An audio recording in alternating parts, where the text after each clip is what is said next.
तो आइए पहले इसको पढ़ लेते हैं। तो देखो इवेंट क्या है। Event means the consequence of a transaction.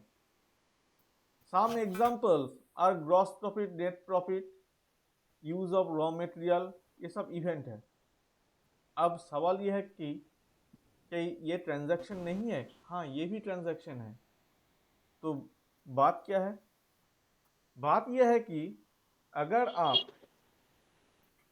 किसी इवेंट को मॉनेटरी टर्म में मेजर कर पा रहे कर सकते हो तो वो ट्रांजैक्शन तो है ही, और उसके साथ साथ वो इवेंट भी है।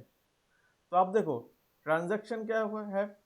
It is an exchange of money of goods और सर्विसेज बाय एन एंटिटी।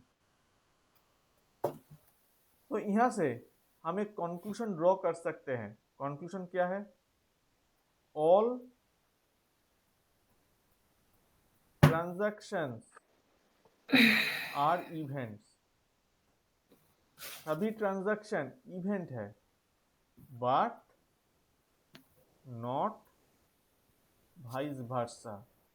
यानी हर इवेंट ट्रांजैक्शन नहीं है।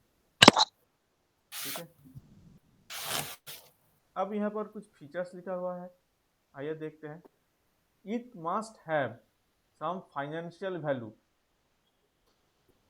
ये तो आप समझ ही गए होंगे। फिर it is supported by some document. यानी ये जो मैंने बोला कि देखो भाई, मैं एक 50,000 रुपया का एक एसी खरीदा बिजनेस के लिए। तो ये जब मैं 50,000 रुपया का एसी जब मैं खरीदूंगा, क्या मैं भाउचर क्या नहीं लूंगा क्या? इसके लिए तो मैं तो भाउचर तो लूंगा ही ना। ये भाउचर क्या है? इस ट्रांजैक्शन का एक डॉक्यूमेंट्स। सपोर्टेड डॉक्यूमेंट है। डॉक्यूमेंट्स।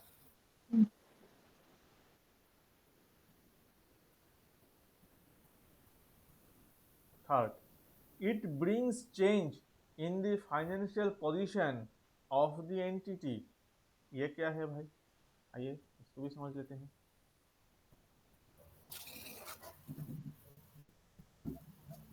जो एसी शॉप जो है, मान लीजिए इसके पास 2 एसी है, एक 50K की और एक दूसरा है 40K। अब एक्स कंपनी, इसको एक एसी चाहिए, इनके पास है 50K कैश। अब ये क्या किया?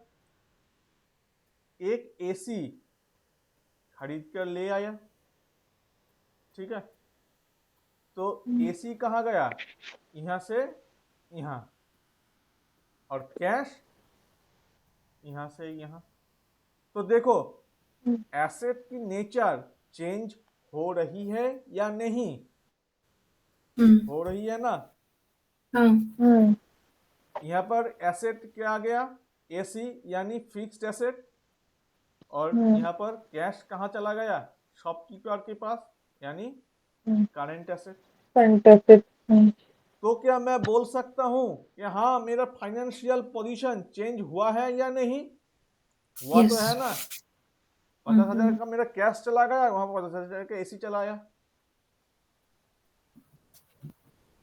अब मान लीजिए यही मैं क्रेडिट में कर रहा हूं, तो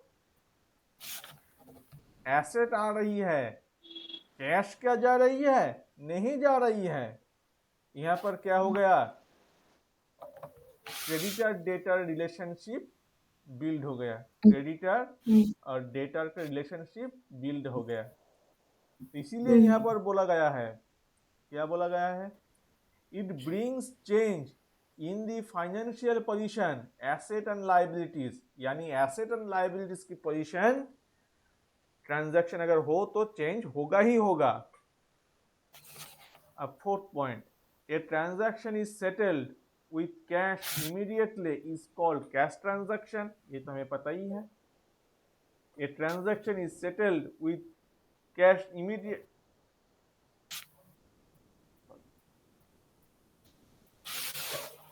A transaction is settled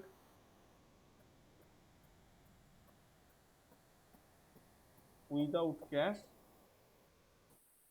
is called credit transaction. यह भी हमें पता है.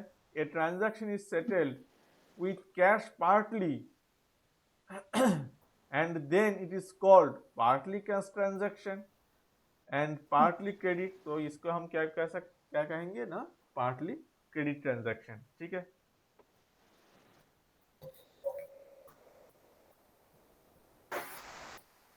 तो नेक्स्ट टर्म कैपिटल. कैपिटल हम किसको कहें? कैपिटल हम किसको कहें?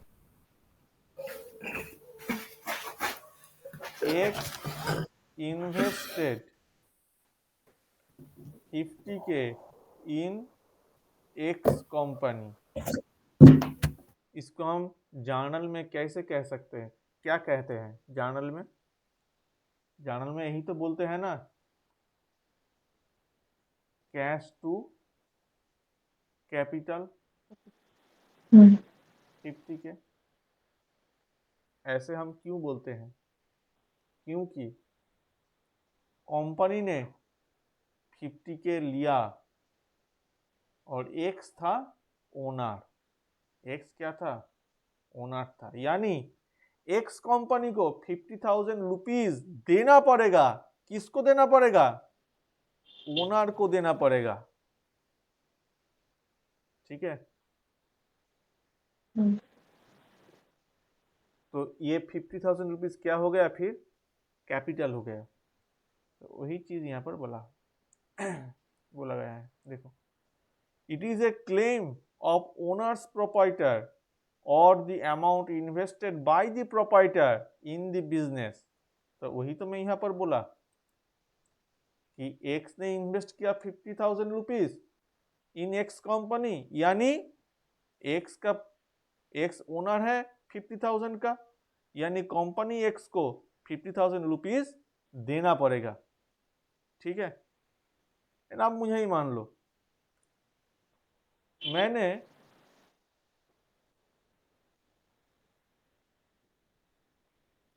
कोचिन शिपयार्ड में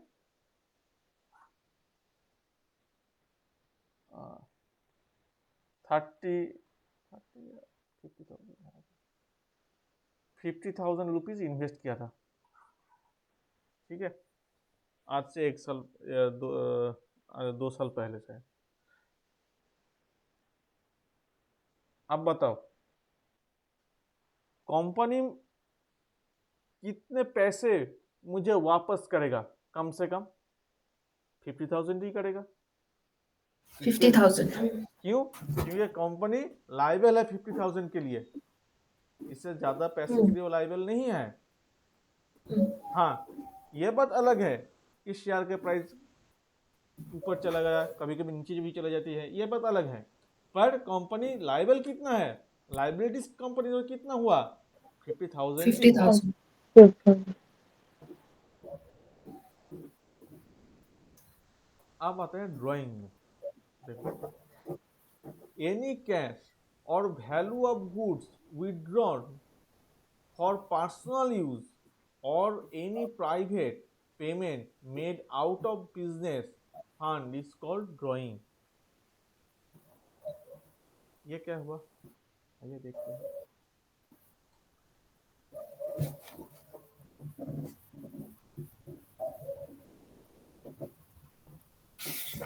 कैपिटल 50K. कैपिटल में हम क्या ऐड करते हैं? Profit 20K. तो फिर आफ्टर ईयर एंडिंग 70K हुआ. ठीक है.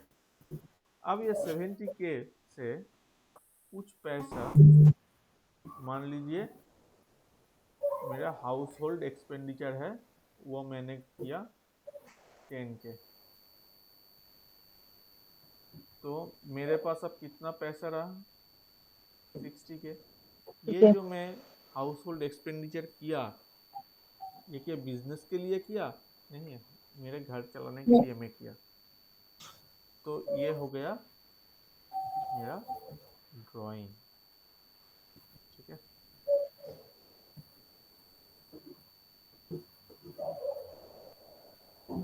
अब आते हैं एसेट में।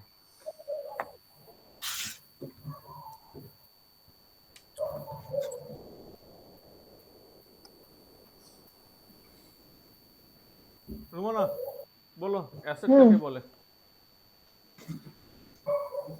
একটা হচ্ছে কোম্পানির যে জিনিসগুলো নিজের মানে মানে চোখে দেখা যেতেও পারে, নাও যেতে পারে, এরকম কিছু জিনিস যেগুলো আহ, বিক্রি করলে টাকা আসবে, সেই রকম জিনিসকে অ্যাসেট বলা হয়। মানে তার ইনক্লুডিং এরকম ডেটার্স থাকতে পারে, আমার প্রপার্টিটা থাকতে পারে, ক্যাশ তো থাকবেই, তো ওগুলো তো ঠিক আছে, কারেন্ট অ্যাসেটের মধ্যে তো ঠিক আছে, এরকম। তোমার যেটা মূল বক্তব্য,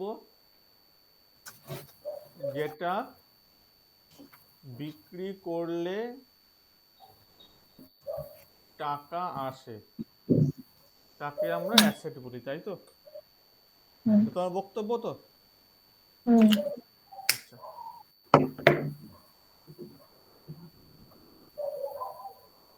এবার আমার বক্তব্য বলি। টাটা কোম্পানি একটা মেশিন আছে, এই মেশিনটা দিয়ে সে টিএমটি বার তৈরি করছে। এখন এই মেশিনটাকে যদি ও বিক্রি করে দেয় তাহলে কি টিএমটি হুম। বার তৈরি করতে পারবে? অ্যাসেটটা তো বিক্রি না। করে টাকা তো আসছে, তাহলে ও পারবে না। মেশিন, তাহলে ও মেশিনটা বিক্রি করবে কখনো? যখন স্ক্র্যাপ হয়ে যাবে, মানে আর যখন ইউজের স্ক্র্যাপ হচ্ছে তো মতো আলাদা অবস্থা। কথা, আমি আজকে কিনে আমি কালকে কি বিক্রি করব? আমি করবো না না তো। না। তাহলে, না।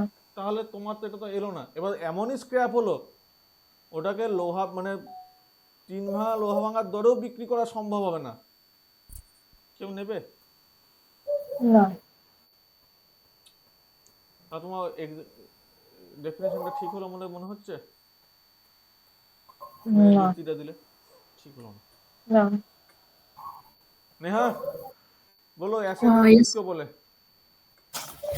सर एसेट कंपनी का फाइनेंशियल स्टेटस दिखाता है। हम्म अ, जो कंपनी का अच्छा स्टेटस वो दिखाएगा, कुछ यूजफुल और वैल्यूएबल थिंग है हम्म जो कंपनी उसको ओन करता है। जो एसेट फ्यूचर में कुछ लॉस हो गया या फिर कुछ अनफोर्सीन कुछ इवेंट्स आ गया तो वो उसको बेचकर वो कंपनी लिक्विडेट के टाइम पे वो भी कर सकता है। सो बेसिकली वो एक कंपनी का अच्छा फाइनेंशियल स्टेटस दिखाता है। और किचु? जो लिक्विडेट लिक्विडेट करके पैसा आके मतलब पीछे वो कर सकता है।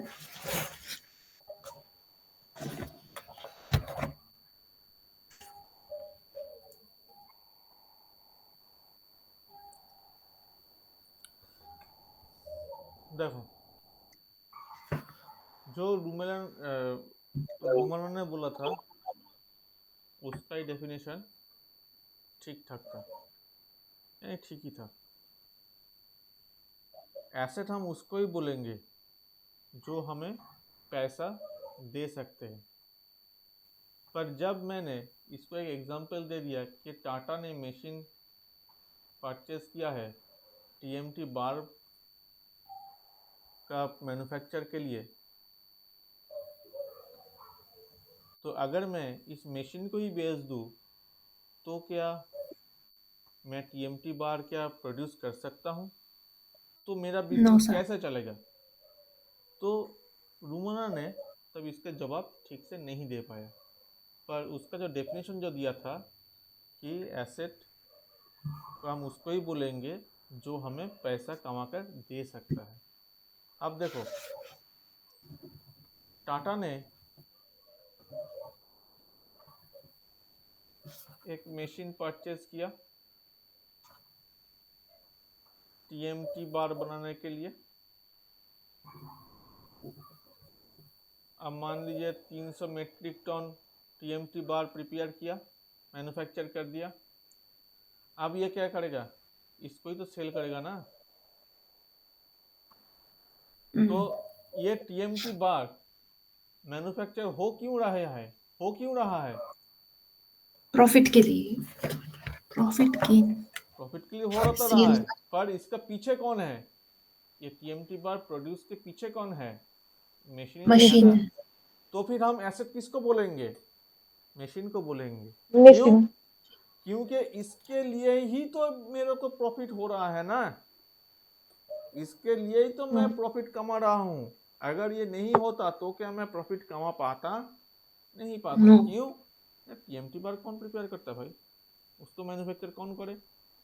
ये मशीन तो करेंगे ना।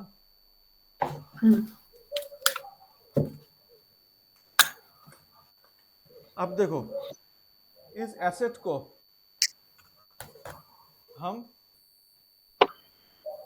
डिफरेंट कैटेगरी में बांट सकते हैं। तो मैं यहाँ पर एक डायग्राम चार्ट ड्रॉ कर रहा हूँ। एसेट, इस एसेट को हम पहले आते हैं नॉन करेंट एसेट में।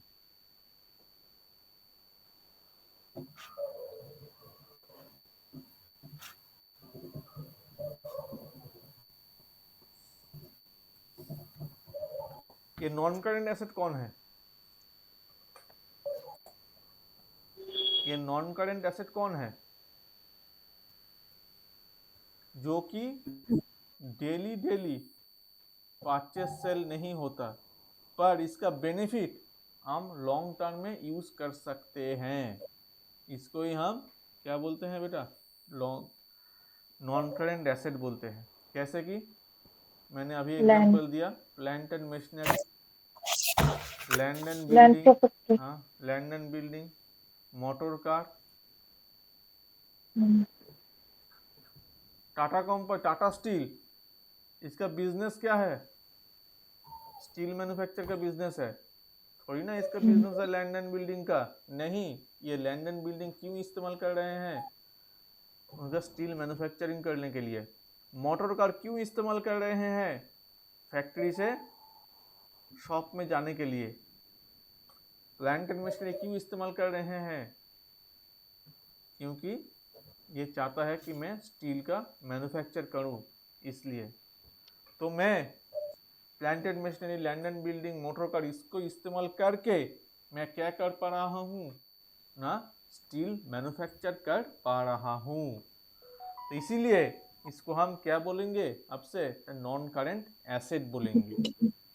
अब ये नॉन करेंट एसेट को हम दो हिस्सों में बांटेंगे। एक हिस्सा है tangible asset,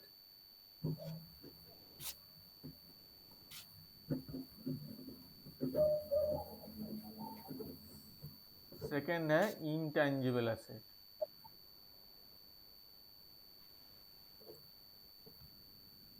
Rumna tangible asset কাকে বলবো? যেগুলোকে স্পর্শ করা যায়, যেরকম মোটর কার, প্ল্যান্ট মেশিনারি, এগুলো দেখা যায়। আর হ্যাঁ, ইনট্যাঞ্জিবল মানে গুডউইল, এরকম জাতীয় যাকে আমি যেগুলোকে ছুতে দেখা পারবো, যাকে হুম, আমি ছুতে পারবো, যার একটা ফিজিক্যাল শেপ আমি বুঝতে পারবো, তাকে আমি কি বলবো ना? Tangible asset. tangible। यानी नेहा, टैंजिबल एसेट हम यस, किसको कहेंगे? जिसका देख के कोई छू सकते हैं। शेप है, प्रॉपर शेप है ना? जिसको हम हम्म, टच कर सकते हैं, जिस एसेट को हम हम्म, टच कर सकते हैं, जिसका प्रॉपर कोई शेप है, उसको हम क्या बोलेंगे? टैंजिबल एसेट बोलेंगे। tangible, यानी जो जो एग्जाम्पल मैंने यहाँ पर दिया, plant and machinery, land and building, motor car, ये सब क्या है? टैंजिबल एसेट है। tangible asset। अब देखो, यहाँ पर मैंने नॉन इनटेंजिबल एसेट का एग्जाम्पल मैंने नहीं दिया। इनटेंजिबल एसेट का एग्जाम्पल क्या हो सकता है? গুডউইল, पेटेंट, কপিরাইট, हाँ, पेटेंट, পেটেন্ট। कॉपीराइट, তারপর गुडविल, है ना? अब देखो, जो टेंजिबल एसेट है ना, इसका डेप्रिसिएशन होता है। जो टेंजिबल एसेट है इसका क्या होता है? डेप्रिसिएबल। Depreciation। और इंटेंजिबल एसेट को हम टच क्या कर सकते हैं? क्या नहीं कर No। सकते। না, अब इसका क्या होता है, इसका नहीं डेप्रिसिएशन मैंने मान लिया, तो इसका क्या होगा, इसका ही का डेप्रिसिएशन होता है क्या? आपने कभी सुना क्या गुडविल का डेप्रिसिएशन हुआ है? No sir. ना। नहीं सुना। क्या कभी सुना आप लोग कि पेटेंट का डेप्रिसिएशन हुआ है? पर पेटेंट तो हमने बहुत बार सुना। অ্যামোর্টাইজেশন হয়। हाँ অ্যামোর্টাইজেশন হয়। हाँ, इसका एमोर्टाइजेशन होता है।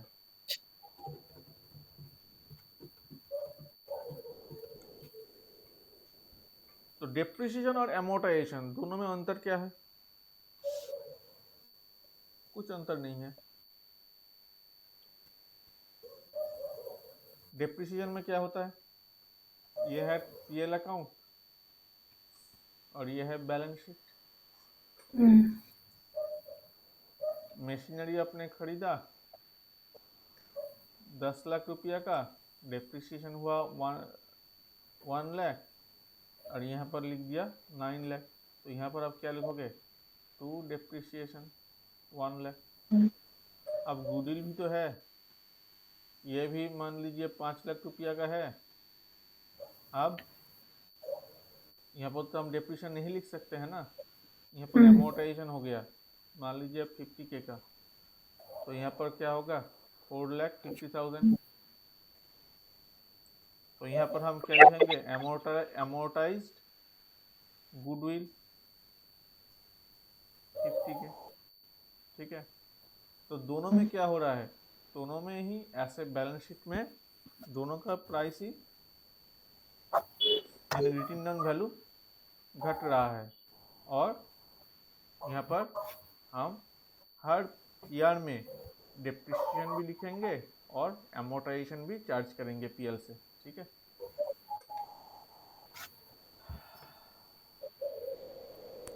तो ये गया क्या, नॉन करेंट एसेट। अब हम देखेंगे कि करेंट एसेट क्या है।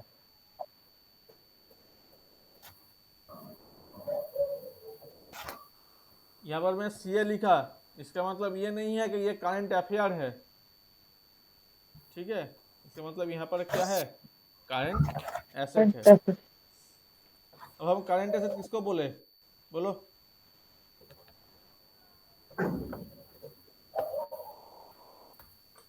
যেগুলো রোমানা, সব মানে হ্যাঁ বলো। ফিক্সড নয়, যেগুলো সবসময় ইউজ মানে ইউজ হচ্ছে, মানে যার পরিবর্তে সবসময় এগুলো টাকা হবে আসছে সবসময়, যাচ্ছে। हाँ, मीन्ट फॉर सेल, यानी करेंट एसेट किसको बोलेंगे ना, जो हम सेल के लिए लेकर आए हैं, इसको हम बोलेंगे क्या, करेंट एसेट। ठीक है, तो जैसे कि एग्जांपल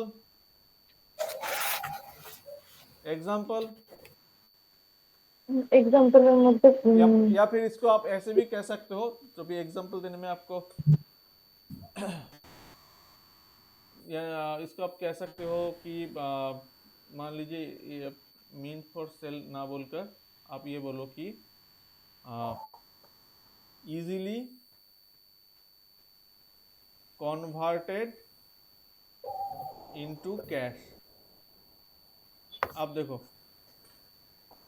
एग्जांपल आपसे आप आना शुरू हो जाएगा। पहला ক্লোজিং एग्जांपल, স্টক, ডেটার্স। हाँ, क्लोजिंग स्टॉक, स्टॉक को हम बेच सकते हैं, बेचकर पैसा कमा सकते हैं। डेटर्स, जब हम पैसे लेंगे, उसका पैसा ले लेंगे तब क्या होगा, पैसा आ जाएगा डेटर से। Third, bills receivable, bills receivable, इसको भी हम बोल सकते हैं। Prepaid expenses. प्रीपेड एक्सपेंस की बात मैं बाद में बोलता हूँ, वहां पर कुछ झोल है।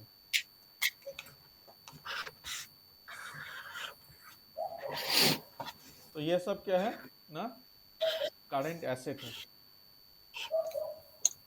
तो ये नोट्स को पहले पढ़ लेते हैं थोड़ा, फिर हम आगे जाएंगे।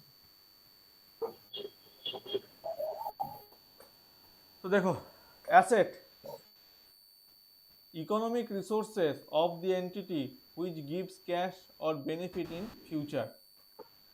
एसेट की classification, fixed asset, asset owned by entity which are not for resale, यानी इसको हम बार बार सेल नहीं करते हैं, it is held by the entity for increasing earning capacity of the business, यानी आपने एक मशीन खरीदा फिर दूसरा मशीन खरीदा, किस लिए खरीदा? तो प्रोडक्शन कैपेसिटी को इंक्रीज करने के लिए। Fixed asset classified in two categories, tangible asset यानी फिजिकली टच किया जा सकता है, और intangible asset can not be physically touched.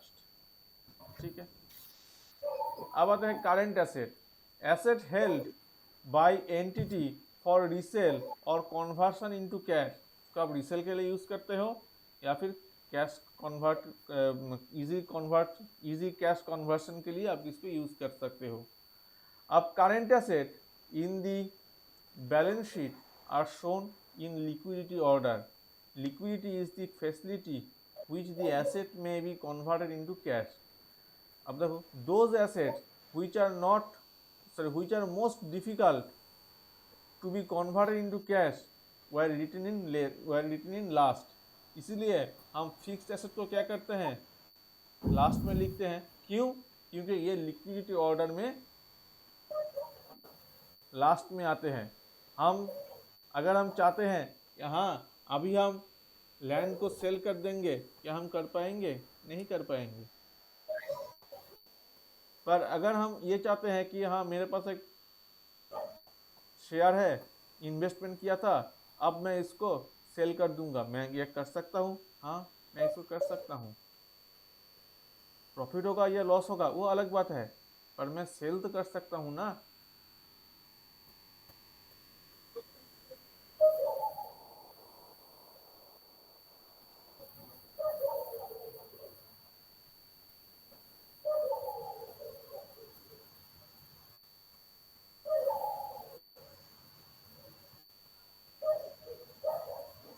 अब देखो यहाँ पर एक चीज बहुत इम्पोर्टेंट चीज है, यहाँ से देखो, यहाँ पर इम्पोर्टेंट है। Out of the above asset, stock and investment are shown in the balance sheet at cost or realizable value whichever is less। এবার রুমেলা বলো, রুমেলা বলছি, রুমনা বলো রুমনা। এটা আমরা কেন বলি, ওই এর পেছনে কি কনসেপ্ট আছে? কস্ট প্রাইস আর মার্কেট ভ্যালু দুটো সবসময় সমান হয় না। তো তাহলে আমরা যে টাকায় কোনো জিনিস যদি আমাদের কাছে থেকে যায়, যে কস্টে আমরা কিনেছি, আর তার মার্কেট ভ্যালু বাড়লো বা কমলো, সেই অনুযায়ী তাল মিল রেখে আমাদের যেটা কম সেটাকে রাখতে হয়। কেন? আমি বেশিটা নিলে কি ক্ষতি হবে? তাহলে তো আমার অ্যাসেট বেশি দেখাবে। আমার যদি এখন মার্কেট ভ্যালু কোনো জিনিসের কমে যায়, আর আমি সেই টাকা তার থেকে বেশি টাকায় কিনেছি, যদি আমি ধরে নিই মার্কেট ভ্যালু আমার কমেছে, তাহলে তো আমার যে অ্যাসেটটা রয়েছে সেই অ্যাসেটটা তো আমার কম দেখানো হচ্ছে। বা আমার যদি মার্কেট ভ্যালু বেড়ে যায়, তো তাহলে আমি কম টাকায় কিনেছি মানে তো সেটা আমার অ্যাসেট হতে পারে না। মার্কেট ভ্যালু যেহেতু বেশি, তাহলে আমার তখন তো অ্যাসেটটা কোম্পানির কম দেখানো হচ্ছে। যাই হোক, তুমি যুক্তিটা দিচ্ছ, কিন্তু এর পেছনে যে এর একটা যে নাম আছে, এর নামটা তুমি বলতে পারছো না। এর নামটা হচ্ছে ডক্ট্রিন অফ কনজারভেটিজম। এখানে কনজারভেটিজম আমরা ইউজ করছি। কনজারভেটিজমের বাংলা হচ্ছে রক্ষণশীলতা মতবাদ। হ্যাঁ, এই মতবাদটা কি বলছে? এই মতবাদটা বলছে যে যদি তোমার ক্ষতি হওয়ার সম্ভাবনা থাকে, তুমি সেই ক্ষতিটাকে স্বীকার করো, আগে তুমি দেখাও। যেমন আমরা প্রভিশন ফর ব্যাড ডেট তৈরি করি, কি জন্য করি? ক্ষতিটা এড়াবার জন্য করি। তাহলে এটা কোন কনজারভেটিজম? সরি, এর পেছনে কারণটা কি? এর পেছনে কারণটা হচ্ছে ডক্ট্রিন অফ কনজারভেটিজম। ঠিক আছে, এবার দেখো নেক্সট পয়েন্টে কি বলছে। বিলস রিসিভেবল অ্যান্ড ডেটার্স আর শোন at estimated realizable value।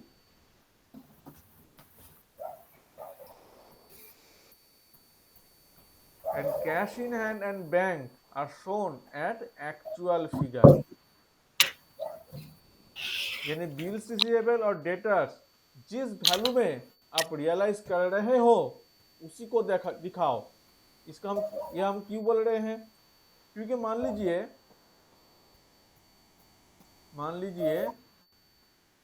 कि एक बियर आपने ड्रॉ किया था 10,000 रुपया का। अब जो ड्रॉई जो है ये क्या बोल रहे हैं, भाई अब कोर्ट में चले जाओ, मेरे खिलाफ आप एक केस फाइल करो। मुझे पता है कोर्ट आपको 6,000 से बेसी रुपया देगा ही नहीं। क्यों? क्योंकि मैं तो अब इंसॉल्वेंट हो गया। मैं इंसॉल्वेंट हो गया। आपके पास पैसा है तो आप मेरे खिलाफ केस करो और 6,000 रुपया मेरे से ले जाओ।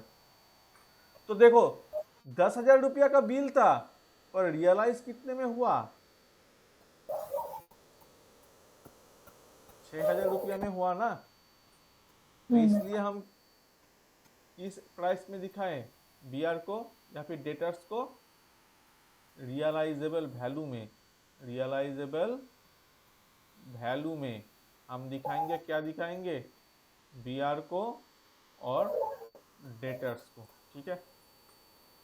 अब कैश का भाई मार्केट प्राइस और कैश प्राइस से क्या लेना देना? ये तो हम एक्चुअल में ही शो करेंगे। ठीक है। अब आते हैं फिक्टिशियस एसेट।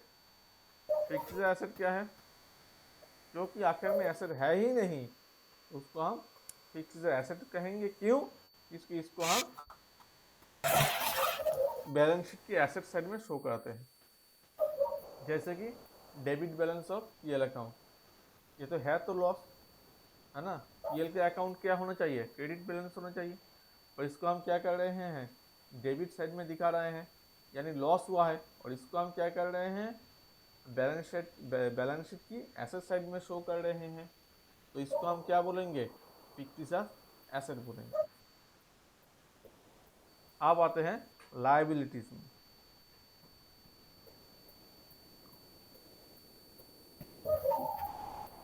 तो बोलो लायबिलिटीज हम किसको बोलेंगे? लायबिलिटीज हम किसको बोलेंगे? লাইবিলিটি হচ্ছে আমার বিজনেসে যদি কেউ সেটা টাকা দিতে হবে। হবে দিতে ফেরত দিতে হবে যে দিতে হবে হচ্ছে लायबिलिटीज, यानी नेहा जो देना पड़ेगा वही है लायबिलिटीज। तो लायबिलिटीज का मतलब क्या है? देना पड़ेगा। क्या आपने दे दिया? क्या आपने क्या पेमेंट कर दिया या नहीं किया? नेहा आपने पेमेंट किया या नहीं किया? नहीं किया। नहीं किया, पर आपको पेमेंट करना पड़ेगा। अगर ऐसा टर्म आ जाते हैं तो इसको हम क्या बोलेंगे? लायबिलिटीज। बोलेंगे। अब एक बात सुन लो यहां से,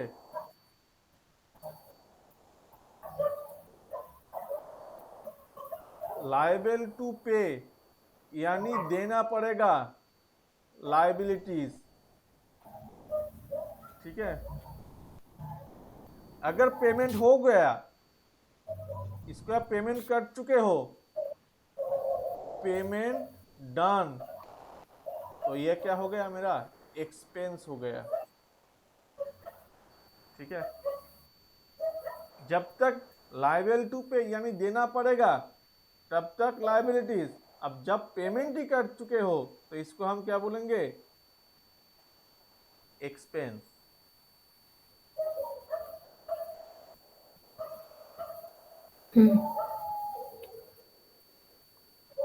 तो अब देखो लाइबिलिटीज को हम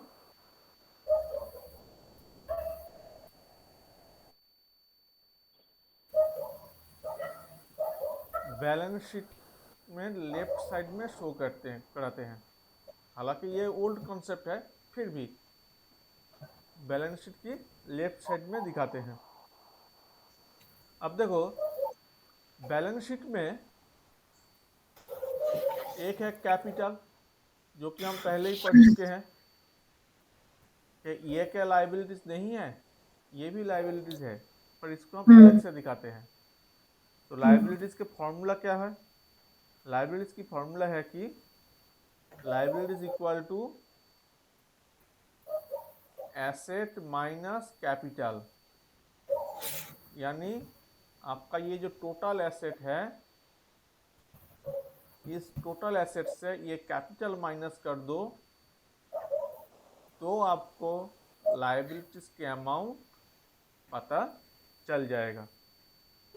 अब ये लाइबिलिटीज मेनली दो तरीका के हैं, एक है इंटरनल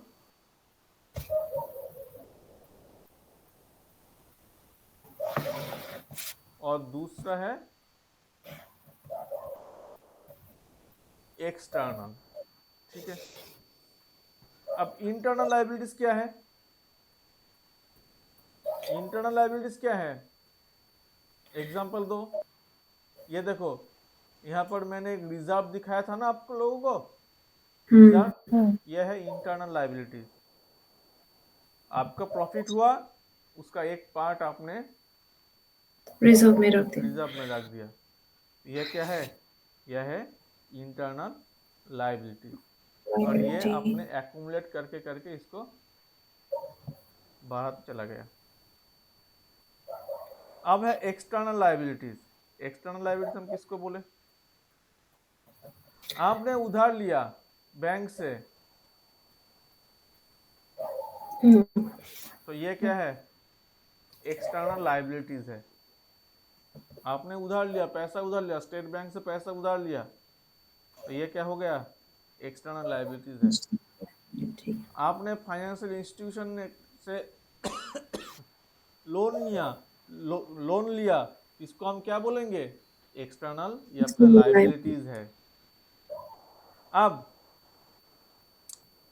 आते हैं, ये जो लाइबिलिटीज को हम और भी दो हिस्सों में बांट सकते हैं, एक है करेंट लाइबिलिटीज और एक दूसरा है नॉन करेंट लाइबिलिटीज।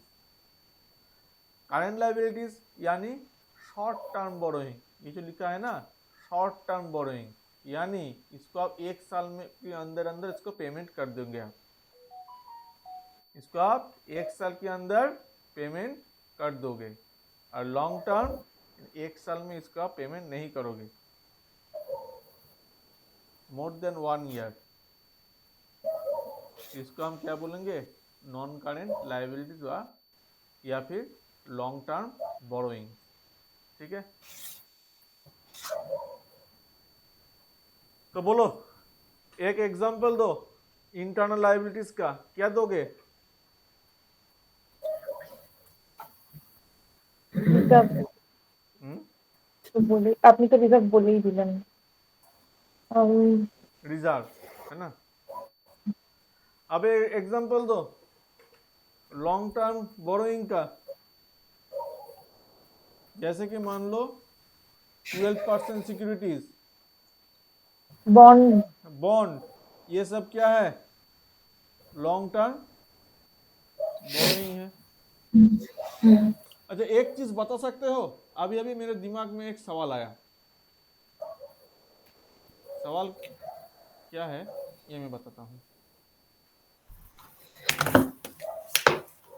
आपको क्या पता है डेबिट का मतलब क्या है?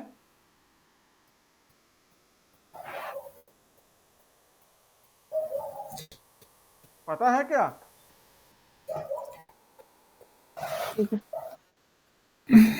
डेबिट का मतलब क्या है? जो पैसा आएगा, पैसा आएगा, काम। और क्रेडिट का मतलब जाएगा, गोल, जाएगा। है ना। यही चीज उल्टा हो जाता है बैंक में, यानी पासबुक में हम क्या बोलते हैं? Credit What comes in? Means come और डेबिट मीन्स गो। पर ऐसा क्यों? ऐसा क्यों? अभी अभी मेरे दिमाग में ये सवाल आया, बोलो क्यों? रुमोना बोलो क्यों होता है?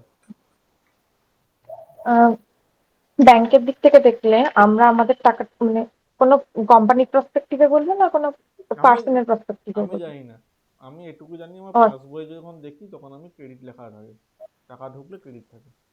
কেন থাকে সেটা আমি জানতে চাই। কারণ আমি যদি একটা কোম্পানিতে, আমারই কোম্পানি হয়তো, আমি টাকা দিলাম, দিয়ে শুরু করলাম, যেটা ক্যাপিটাল, ফার্স্ট যে আমরা ট্রানজাকশনটা করি যে ক্যাপিটাল ক্রেডিট হয় আর ক্যাশ ডেবিট হয়, সেম এটার ক্ষেত্রেও তাই হয়, যে আমি ব্যাংকে টাকাটা দিচ্ছি, তো তাহলে আমার কাছ থেকে টাকাটা গেল, কিন্তু ব্যাংকের কাছে সেটা মানে ব্যাংকে গেল, কিন্তু আমার কাছে সেটা ক্রেডিট হলো, আমার অ্যাকাউন্টে সেটা ক্রেডিট হলো। তার কারণ আমার কাছ থেকে গেল, গিয়ে আমি একটা জায়গায় রাখলাম, তো আমার কাছ থেকে সে চলে গেল, এই সেন্সে ক্রেডিট হলো।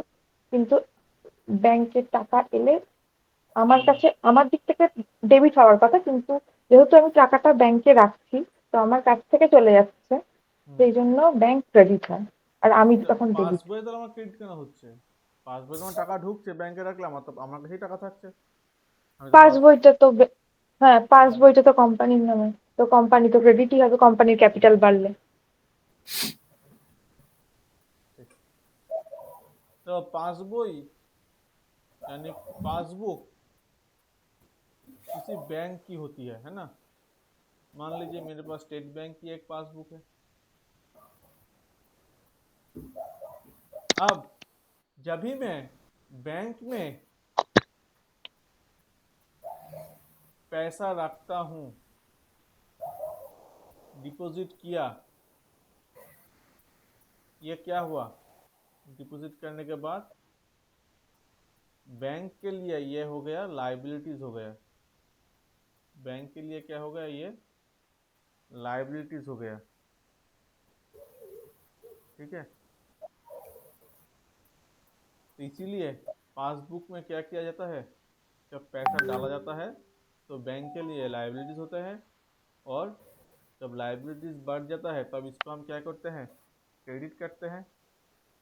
लाइबिलिटीज इंक्रीज होने से क्या करते हैं, हम क्रेडिट करते हैं, और जब डिक्रीज होता है तब इसको हम क्या करते हैं, डेबिट कर देते हैं। ठीक है नेहा? Yes, sir. तो क्या समझा आपने यहाँ से, लाइबिलिटीज जब इंक्रीज होते हैं तब क्रेडिट होते हैं, और जब डिक्रीज होते हैं तो तब डेबिट होते हैं। जब भी हम बैंक के पास पैसा रखते हैं तो तब क्या होता है, बैंक हमें ब्याज देते हैं। क्यों देते हैं, क्योंकि बैंक ने हमारे जो पैसा लिया है वो बैंक के लिए क्या है, एक उधारी है, और इसीलिए बैंक हमें क्या देता है, ब्याज देते हैं। जब उधार जब लिया तो क्या बोलेंगे हम, बैंक के कैपिटल बढ़ गया, यानी उनकी लाइबिलिटीज के अमाउंट जो है वो इंक्रीज हो गया, तो इसको हम क्या बोलेंगे, क्रेडिट बोलेंगे। पर जब भी हम विड्रॉ कर लेते हैं, बैलेंस जब हम निकाल लेते हैं, तो तब क्या हो जाता है, उसका लाइबिलिटीज के अमाउंट घट जाते हैं, यानी डेबिट होते हैं। ठीक है,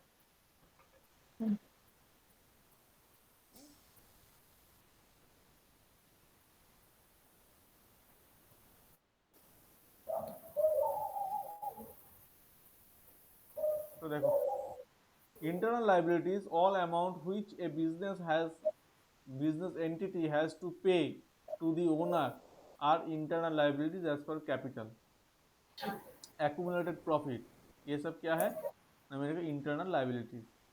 अब external liabilities, all the amounts which the business entity has to pay the outsider is called external liabilities, as per example creditor, loan, etc। अब external liabilities are two types, long term or non current liabilities, generally after 1 year, और current liabilities paid within a year। ठीक है,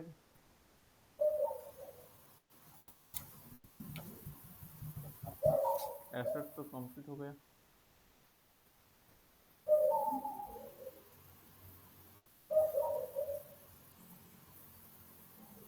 fixed asset ये भी complete हो गया। Capital, receipt and revenue receipt. अब देखते हैं यह क्या है।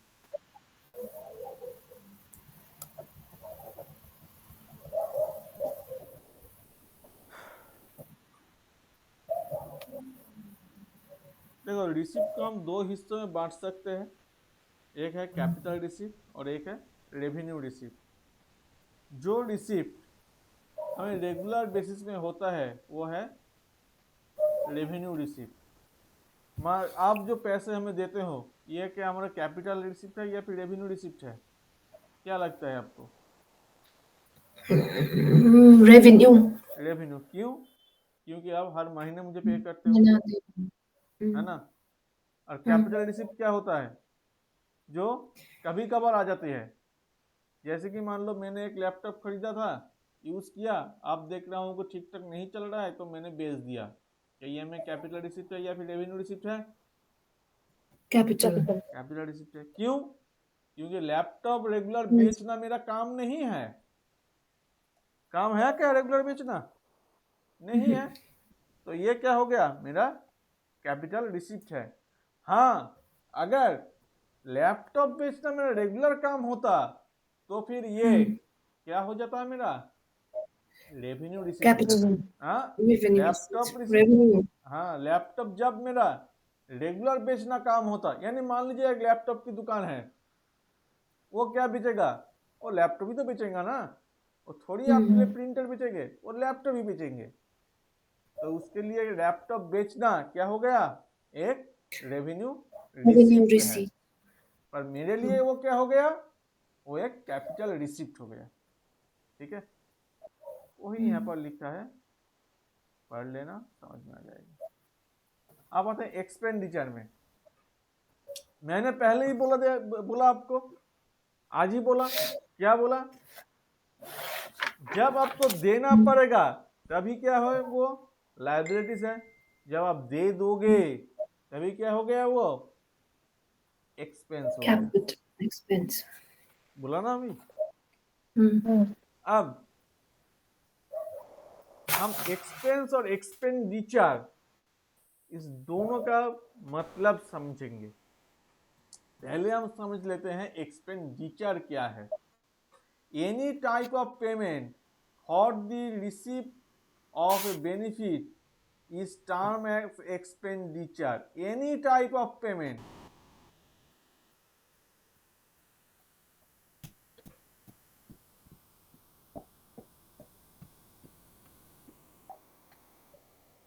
अब इसको दो हिस्सों में बांटा गया।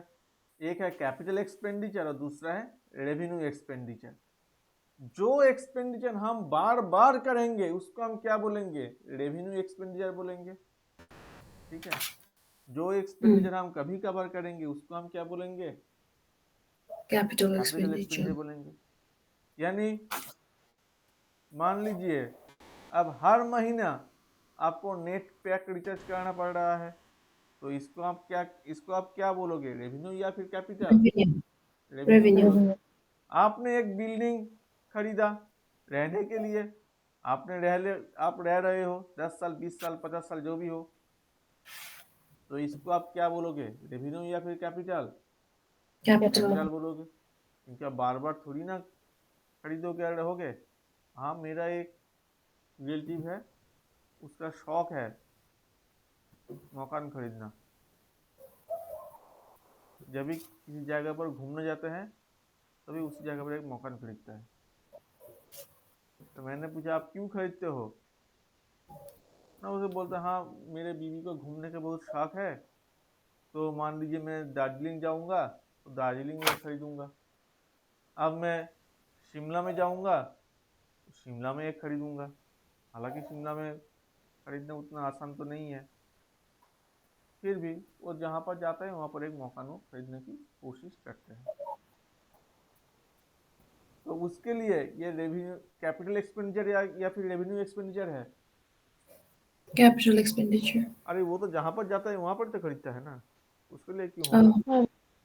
रेवेन्यू তাহলেও एक्सपेंडिचर। ক্যাপিটালই তো হচ্ছে। क्यों? ওনার তো ওটা কাজ, ওনার তো ওটা মানে কাজ নয় না, উনি ওটা ওনার প্রপার্টি বাড়াচ্ছেন আর কি। ওয়ান টাইম हाँ, তো খরচা করছেন। ठीक। क्योंकि ये बिजनेस पर्पस में नहीं हो रहा है, ये सब कुछ शौक के लिए कर रहा है ना। इसलिए देखो, ये लास्ट लाइन में एक पॉइंट लिखा है, it is incurred for the purpose of increasing the earning capacity of the business. यहाँ पर क्या लिखा है? Earning capacity of the business. Business के अर्निंग कैपेसिटी के लिए किया जा रहा है।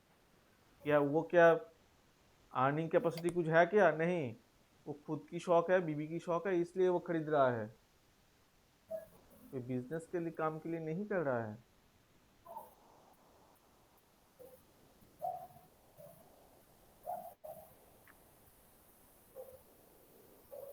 अब आओ देखते हैं थर्ड पॉइंट में, डेफर्ड रेवेन्यू एक्सपेंडिचर, ये क्या चीज है? मान लीजिए आपने एक एडवर्टाइजमेंट कैंपिंग किया और वहां पर आपका 40 लाख रुपया खर्चा हो गया, तो इसको आप क्या बोलोगे? रेवेन्यू एक्सपेंडिचर या फिर कैपिटल एक्सपेंडिचर? ये ना ही ये रेवेन्यू है ना ही कैपिटल है। क्यों? क्योंकि अगर आप कैपिटल एक्सपेंडिचर करते तो उसका बेनिफिट अब लॉन्ग पीरियड तक आपको मिलता। अगर आप रेवेन्यू एक्सपेंडिचर कर रहे हो तो उसका बेनिफिट आपको 1 साल से ज़्यादा नहीं मिलने वाला है। पर अगर आप छोटे छोटे अमाउंट में एडवर्टाइजिंग करोगे तो इसको आप क्या बोलोगे? इसको आप रेवेन्यू एक्सपेंडिचर ही तो बोलोगे ना। पर इसका आप ज़्यादा भारी मात्रा में कर दिया तो इसको आप क्या बोलोगे? इसको आप डेफर्ड रेवेन्यू एक्सपेंडिचर बोलोगे। तो वही देखिए यहाँ पर लिखा है, there are certain expenditure which are revenue in nature but the benefit of which can be obtained over a number of the years. These type of expenditures are called deferred revenue expenditure.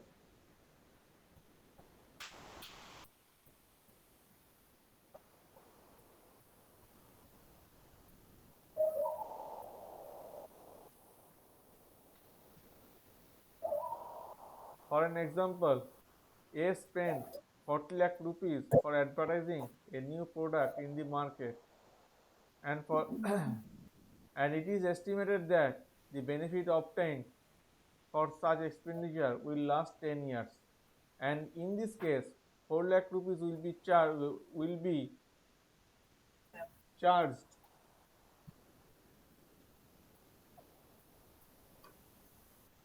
in the PL account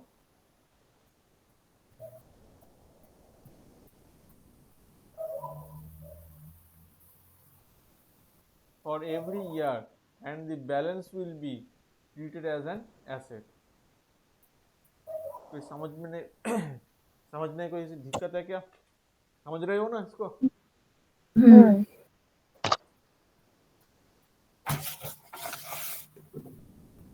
अब expense को समझ लेते हैं।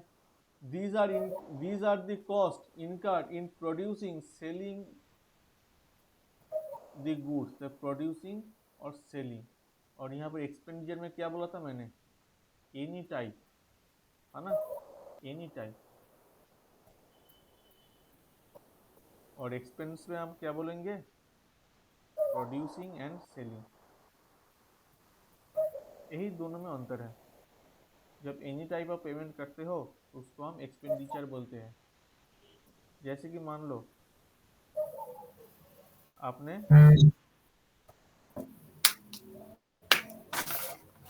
Debtors payment किया, तो इसको आप expenditure बोलोगे या फिर एक्सपेंस बोलोगे? इसको हम एक्सपेंडिचर बोलेंगे। अब आपने रॉ मटेरियल परचेस किया, तो इसको आप एक्सपेंडिचर बोलोगे या फिर एक्सपेंस बोलोगे? इसको आप एक्सपेंस ही तो बोलोगे ना। কেন? বুঝতে क्योंकि পারিনি। आपने रॉ मटेरियल क्यों परचेस किया? তুমি র মেটেরিয়ালটা কেন কিনেছো? Producing producing, and selling. হ্যাঁ, আচ্ছা আচ্ছা, হ্যাঁ হ্যাঁ, বুঝেছি। এনি টাইপ অফ নয় এটা, ঠিক আছে? হুম যেখানে দেখবে যেখানে যে সমস্ত এক্সপেন্ডিচারে কোনো প্রডিউসিং সেলিং এর কোনো গল্প নেই সেটাকে আমরা এক্সপেন্ডিচার বলছি। আর যখন আমরা দেখি যে প্রডিউসিং সেলিং এর গল্প আছে সেটাকে আমরা এক্সপেন্স বলছি। এবং এই এক্সপেন্সটা কি? হুম एक्सपेंस হচ্ছে एक्सपेंडिचर একটা পার্ট। तो एक्सपेंडिचर को हम क्या बोल सकते हैं? एक पार्ट ऑफ एक्सपेंडिचर, ठीक है? হুম तो देखो यहाँ पर दिया हुआ है कुछ point, cost of goods sold, amount paid for rent, commission, salary, advertising etcetera, depreciation, ये सब क्या है? हमारा एक्सपेंस है। Expense. আচ্ছা।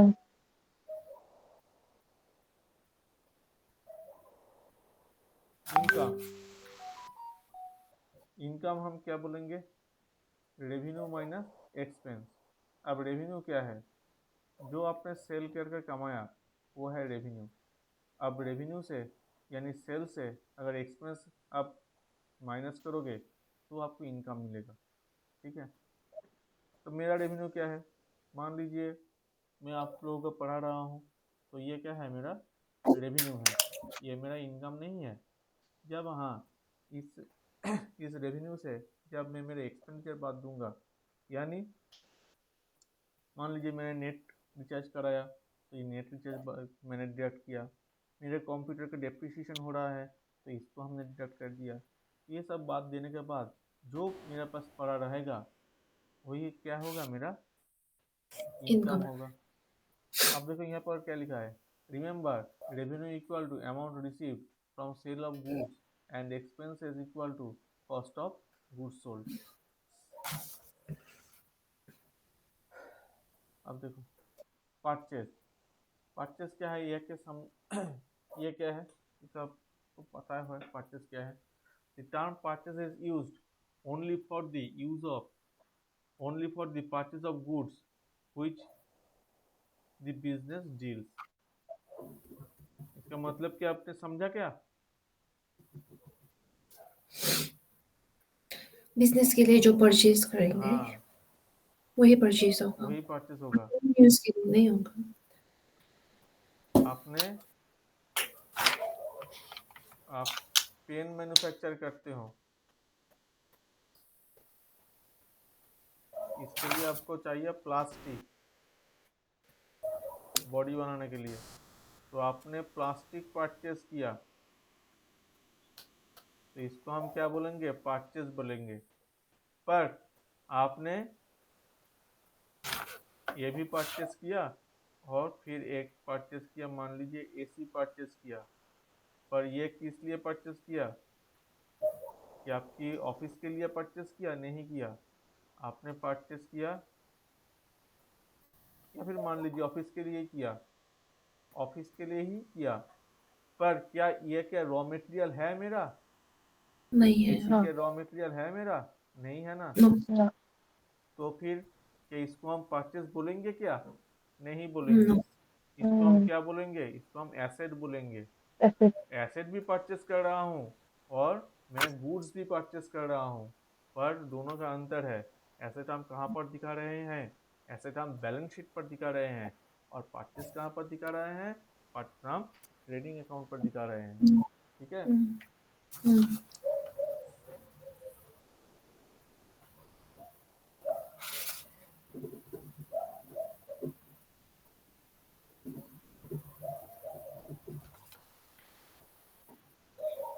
तो अब देखो, in manufacturing concern goods means acquiring raw material for purchase of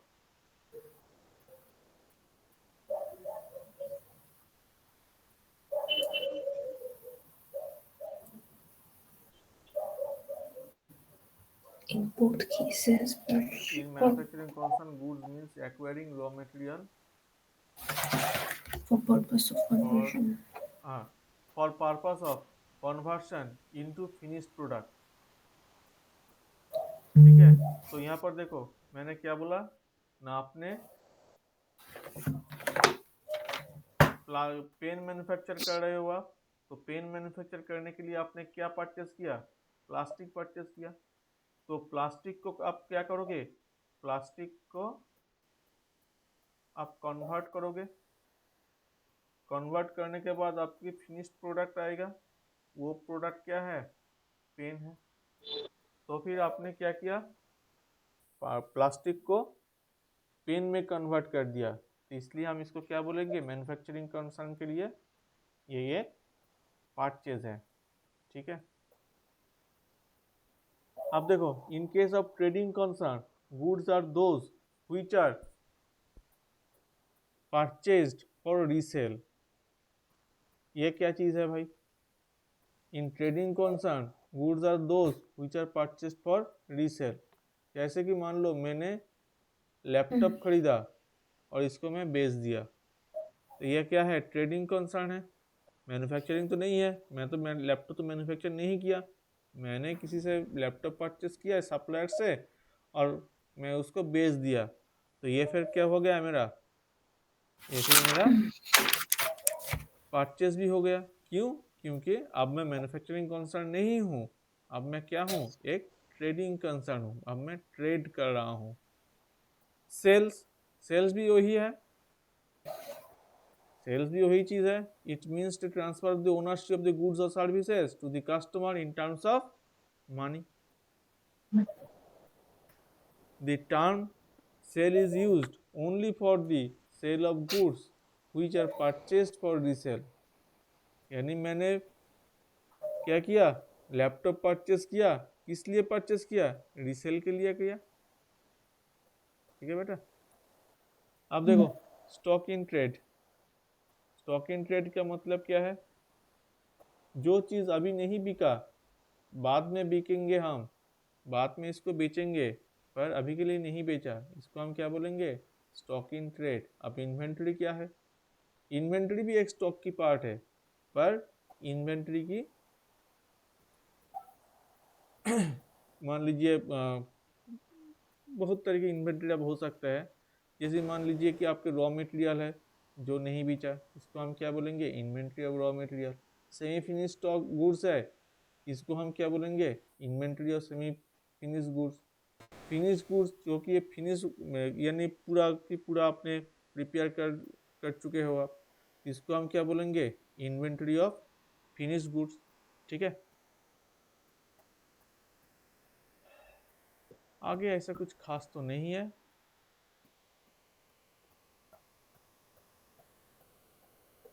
बस इतना ही था।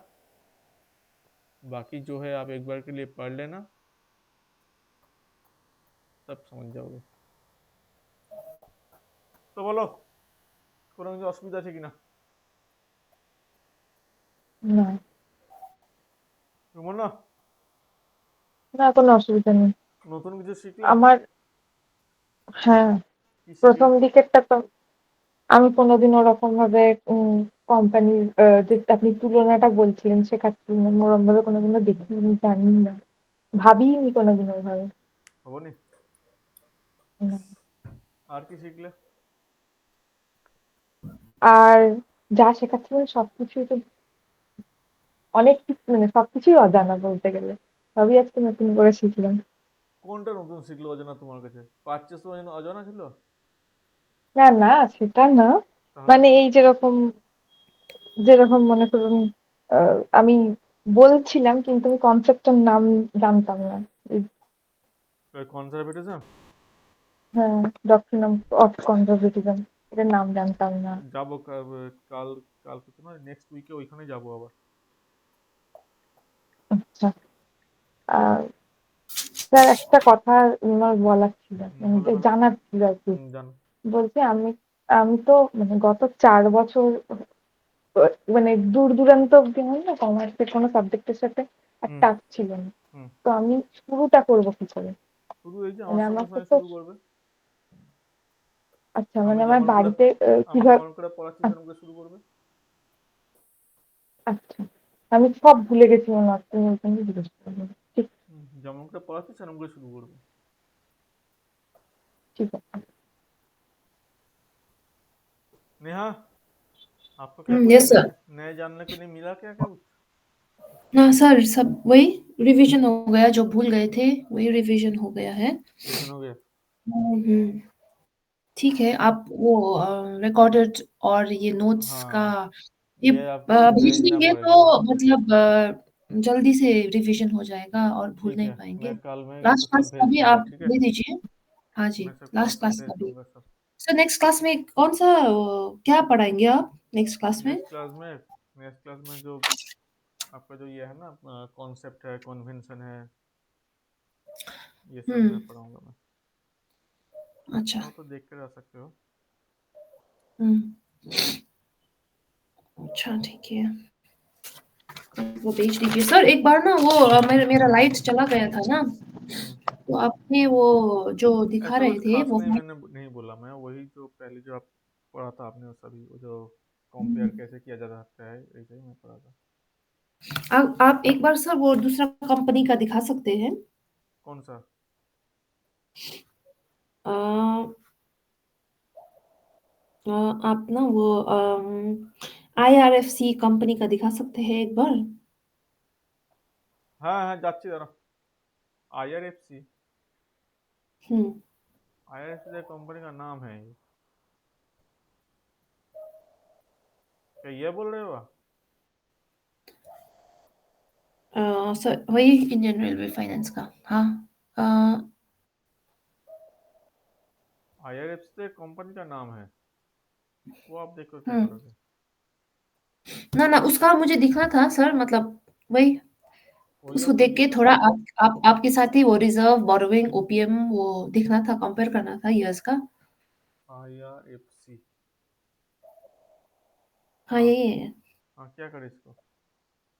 सर वही उसका ओपीएम, रिजर्व, बोरोइंग देख के कुछ हाँ समझना था ना आपसे। हाँ, समझो। सर आप समझा दीजिए मतलब एक बार फिर। ओ हाँ, अच्छा अच्छा, समझ गया। आपसे। पैसा लगाना है हाँ, क्या यहाँ पर? हाँ सर, हाँ थोड़ा तो लगाया हुआ हाँ, है। यही बात है। आप खुलकर नहीं बोल रहे थे, आपने यहाँ पर पैसा लगाया।